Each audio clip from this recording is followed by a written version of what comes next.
केंद्र स्वराज्याचे संस्थापक छत्रपती शिवरायांना मानाचा मुजरा करतो। भारतीय राज्यघटनेचे शिल्पकार भारतरत्न डॉक्टर बाबासाहेब आंबेडकर यांना मानवंदना अर्पित करतो। आजच्या या महत्त्वाच्या कार्यक्रमामध्ये मंचावर उपस्थित असलेले बांधकाम कामगार मंडळाचे माजी अध्यक्ष आणि ज्यांच्या कार्यकाळात ही योजना सुरू झाली ते मुन्ना यादवजी, ज्येष्ठ नेते रमेश भाऊ सिंगारे, आपल्या सर्वांचे लाडके नगरसेवक आणि सातत्याने आपल्यामध्ये जे काम करतात ते नवकुमार मेहतेजी, किशोर ढेगळेजी, मिलिंद भोपेजी, किशोर रेकुरवाणीजी, जितेंद्र टिस्कुले, माधुरी पडोळे, योगेशजी कोतळे, मधुकरराव महाले,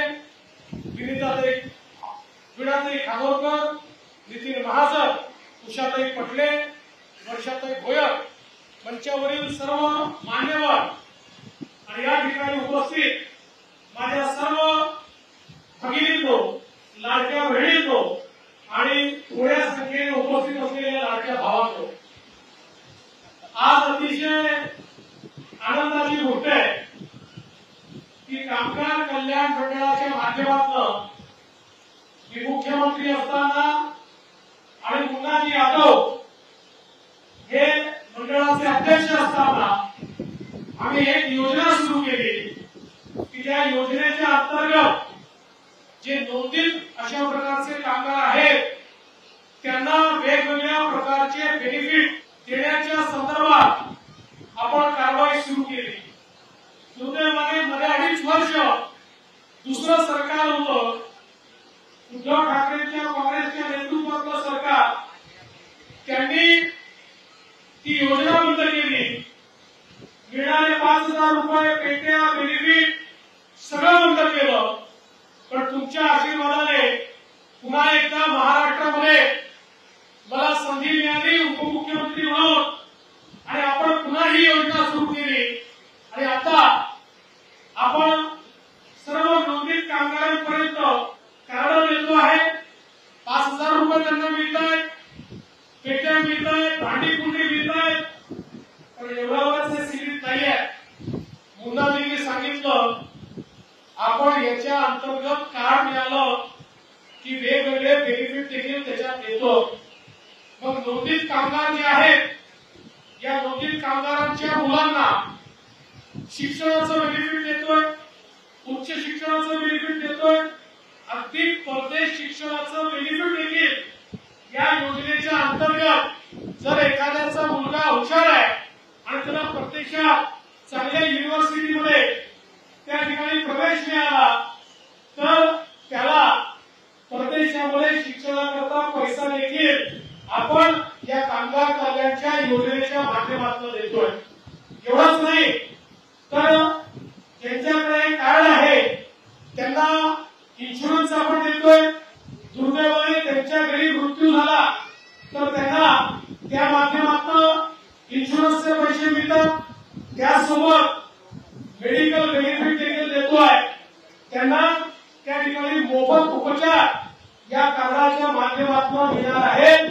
अशा अनेक जवळजवळ 10 योजना आपण या कार्डाच्या माध्यमातून देणार आहोत आणि पुढच्या काळामध्ये आम्ही या कार्डाच्या माध्यमातून वेळोवेळी तुमच्या खात्यामध्ये देखील त्या ठिकाणी बेनिफिटचे पैसे हे जमा करणार आहोत। त्यामुळे मला असं वाटतं की आज ज्यांच्याकडे कार्ड आहेत त्यांनी केवळ भांड्या कुंड्या पुरतं ते कार्ड असं न समजता हे कार्ड नीट ठेवा, यातल्या सगळ्या योजना समजून घ्या। लवकुमार मुन्नाजी आपले सगळे पदाधिकारी आहेत आणि या योजनांचा लाभ घेण्याचा प्रयत्न आपण सगळ्यांनी केला पाहिजे। आज आपल्याला कल्पना आहे तुमच्या करता आपल्या सरकारने खूप वेगवेगळ्या योजना तयार केल्या। मुख्यमंत्री लाडकी बहीण योजना ही आपण सुरू केली आणि बहिणींच्या खात्यामध्ये 1,500 रुपये जमा करणं ते सुरू झालेलं आहे। किती लोकांच्या खात्यात पैसे आले हात वर करा। आणि आता काळजी करू नका, परत ऑक्टोबर महिना येतोय, ऑक्टोबर आणि नोव्हेंबरचे पैसे हे ऑक्टोबर मध्येच आम्ही तुमच्या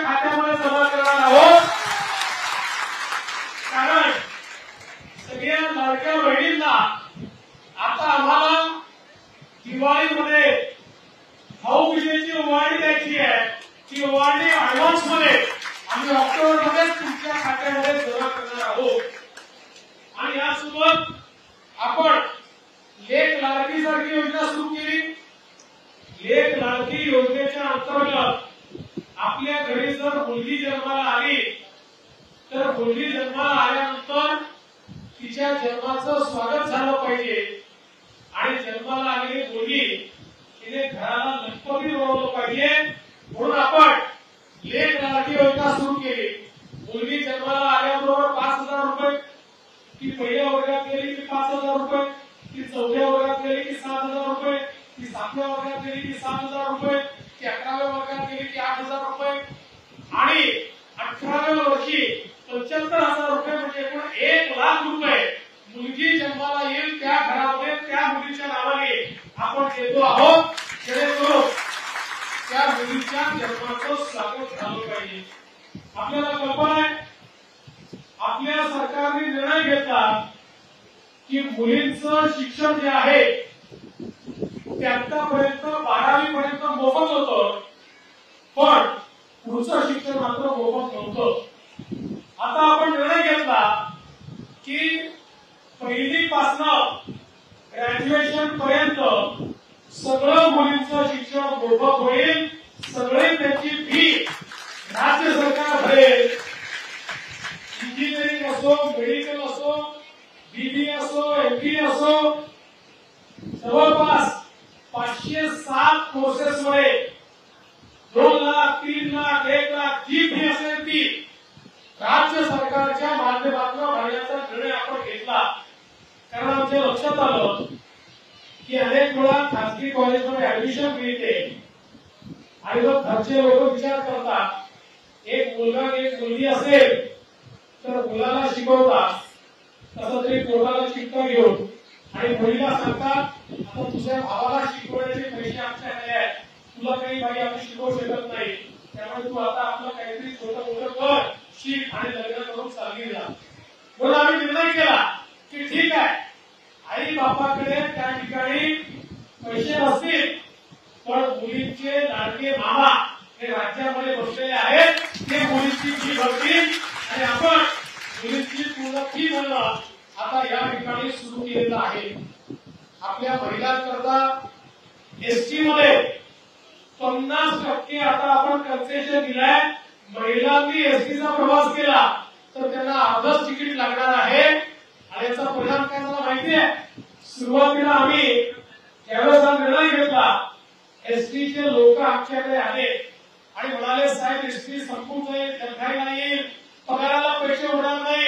आम्ही सांगितलं करावं लागेल, आम्ही पैसे देऊ, पण योजना घोषित झाल्याबरोबर इतक्या बहिणींनी प्रवास चालू केला की तोट्यात असलेली एसटी फायद्यामध्ये आली आणि एसटीचे लोक येऊन म्हणाले साहेब एवढी चांगली योजना तुम्ही आणली, आमची एसटी आता फायद्यामध्ये आली, आता तर गावोगावी आमच्या बहिणी भाऊजींना सांगतात तुम्ही घरी बसा, तुम्ही तालुक्याला जिल्ह्याला गेले तर दुप्पट खर्च होतो आणि तुम्ही परत तिथे जाऊन पान तंबाखू खर्रा काय व्यसन कराल, त्यात पैसे घालून येता, मीच आता जाऊन काम करून घेते, अर्धे पैसे आपल्या घरचे वाचतात, आमच्या बहिणीला तर बाहेर निघालेले आहेत, हे आपल्या सरकारने करून दाखवलं। आज आपल्या मुलांकरता अप्रेंटिसची योजना आपण आणली। कुठल्याही आस्थापनेने आपल्या मुलांना नोकरी दिली, 1 वर्षापर्यंत त्याचा 10,000 रुपयेपर्यंतचा पगार हा राज्य सरकार देते।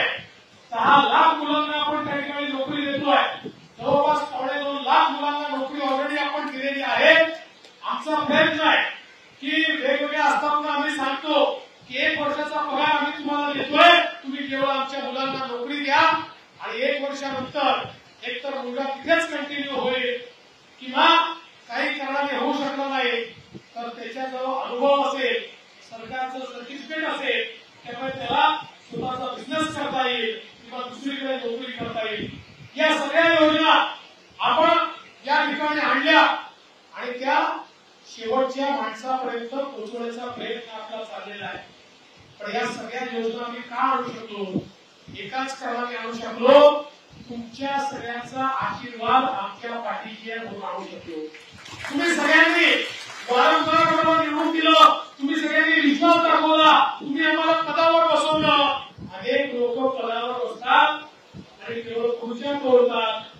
खुर्च्या तोडणारे लोक नाही आहोत, आम्ही काम करणारे लोक या योजनेच्या माध्यमातून आम्ही दाखवून केलं. आणि आज आपल्याला मी सांगू इच्छितो, जसे आम्ही तुमचे लाडके भाऊ आहोत, काही तुमचे सावत्र भाऊ देखील आहेत जे कोर्टामध्ये गेले आहेत. तुला माहिती आहे ना, सुनील केदाराचे निवडणूक प्रमुख आणि लोकपरिवार हे कोर्टात गेले आणि म्हणाले सरकारने लाडकी बहीण योजना, लेक लाडकी योजना, मुलींच्या शिक्षणाची योजना, या ज्या सगळ्या योजना आणल्या आहेत, या योजनांमुळे सरकारच्या तिजोरीचा अपव्यय होतोय, पैसा वाया चाललेला आहे आणि म्हणून या सगळ्या योजना बंद करा. पण काळजी करू नका, जोपर्यंत तुमचे भाऊ बसलेले आहेत आम्ही या योजना बंद होऊ देणार नाही. आणि मोठा भाव केला आणि त्याच्यावर स्थगिती येऊ केली नाही. आता राष्ट्रवादी काँग्रेसचे एक नेते हायकोर्टमध्ये गेले आहेत आणि ते सांगतात हा पेटी वाटपाचा कार्यक्रम बंद करून टाका. यांना सामान्य माणसाला काहीतरी मिळतंय तर या सावत्र भावांच्या पोटात दुखतंय, यांच्यापासून जरा सावध राहा एवढीच तुम्हाला विनंती करतो. आणि पुन्हा एकदा आज आपला कार्यक्रम सुरू झालेला, जसं या ठिकाणी नवनी सांगितलं की आपण कुठेही गडबड गोंधळ होणार नाही अशा प्रकारचं नियोजन मुन्नाजी नवनी सगळे मिळून करतात. त्यामुळे सगळ्यांना बेनिफिट मिळेल. शांतपणे ज्याप्रमाणे शिस्तीत ठरलेलं आहे त्याप्रमाणे सगळ्यांनी बेनिफिट घ्यावं एवढीच विनंती करतो आणि माझं थोडं संपवतो. धन्यवाद. जय हिंद.